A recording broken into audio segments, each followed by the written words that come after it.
So ayun nga guys, no, ngayong araw ipapakita ko sa inyo kung magkano nga ba yung bibentahin natin sa pagtitinda ng sorbetes kahit na medyo masama yung panahon. So ayun nga guys, no, nasa biyahe pa lang ako, bigla naman bumuhos yung mulakas na ulan guys. So yun, kinakabahan na ako, baka dito tumigil. Nasa sa Barte Road na ako guys. So yun, shoutout kay ano, kay Jampol, mag-sponsor sa atin ng payong guys, napaka-solid. Shoutout ko lang guys, 5 na sorbetes. Guys, naka 50 pesos tayo kagad. Doon no, si Limang bumili sa atin ng 5 na tig 10 sorbetes guys. Naka 50 tayo kagad, 50 pesos. Agad yung benta natin guys. Sana all. Bili ka ice cream. Mahabol guys.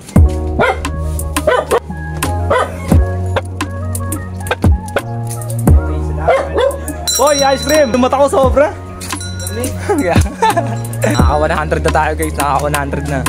Sipag at tiyaga ang puhunan sa pagtitinda ng sorbetes. Dahil alak ka ng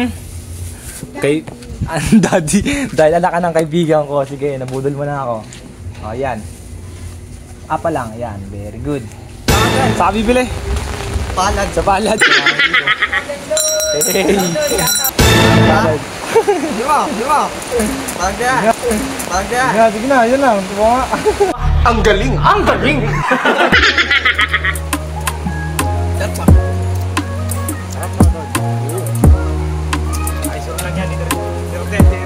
Yo, kuya.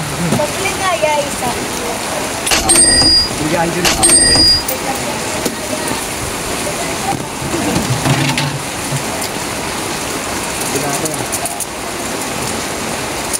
Okay ba, tol? Hanep. May bitaw. Salamat. Thank you. Thank you po. So ayun nga guys, no, pauwi na ako nito, alas 3 ng hapon. Nakabenta naman tayo guys ng 100 pesos. So ayun guys, ito lang yung pinenta natin, 100. Pero okay na to guys kasi may panggastos tayo.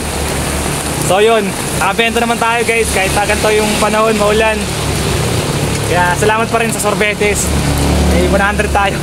Ang pangarap ko para sa bayan, sana all may trabaho at maayos na kita. Okay na to guys, kaysa naman wala, di ba? Hanggang dito lang muna guys, maraming salamat sa panood. Bye Derry Vlog. Mahal ko kayo guys.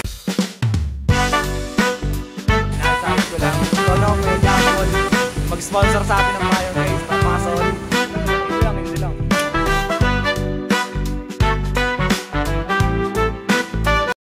Bili ka ice cream?